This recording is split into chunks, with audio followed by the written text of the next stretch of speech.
जब श्री कृष्ण हस्तिनापुर में शांति प्रस्ताव विफल हो जाने के बाद वहाँ से चले, तब अंगराज कर्ण उनसे मिलने के लिए आया अपने रथ से।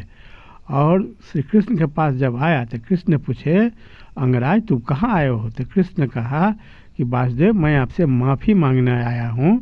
दुर्योधन जो आपके साथ व्यवहार किया उस बात से हम बहुत शर्मिंदा हैं और आपसे माफ़ी मांगने आए हैं, कृपया मुझे माफ़ कर दें। तो श्री कृष्ण ने कहे कि अंगराज तुम कुछ हमसे बात करोगे? तो कहे कि हाँ एकदम करेंगे, तो चलो हमारे रथ पर चलो। तो कृष्ण ने अंगराज ने कहे कि आप मुझे सारथी बनने का सौभाग्य दीजिए तो मैं आपके रथ पर चलूँगा। तो कृष्ण तैयार हो गए और अपने रथ को, तो कृष्ण अपने रथ पर अंगराज कर्ण को बैठा लिए। तो अंगराज कर्ण ने कहे कि वासुदेव मुझे सारथी होने का गौरव प्रदान कीजिए। तो कृष्ण तैयार हो गए कि ठीक है तुम सारथी बनो, चलो। और अपने रथ को कहे कि तुम पीछे पीछे आओ।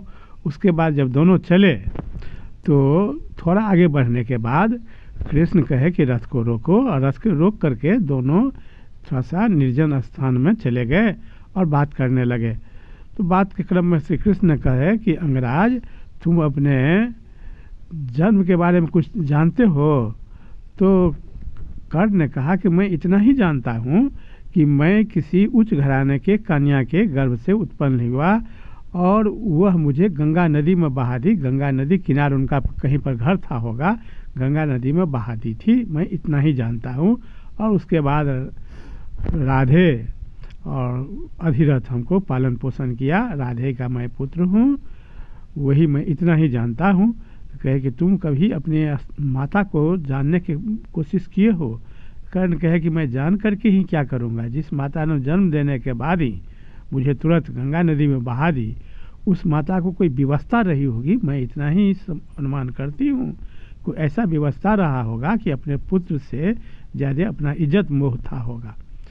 तो कृष्ण कहे कि अंगराज तुम्हारी माता कुंती है और तुम 5 महारथियों के भाई हो, तुम पांडवों का ज्येष्ठ भ्राता हो, तुम मेरे साथ चलो, तुमको मैं पांडव का अधिकार दिलाऊंगा और तुम मेरे साथ चलो।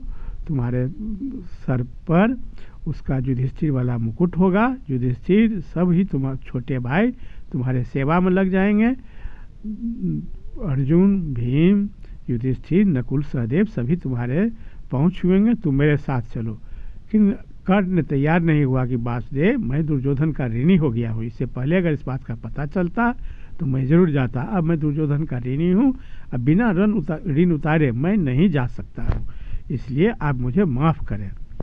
बहुत बहुत धन्यवाद। इस तरह कहानी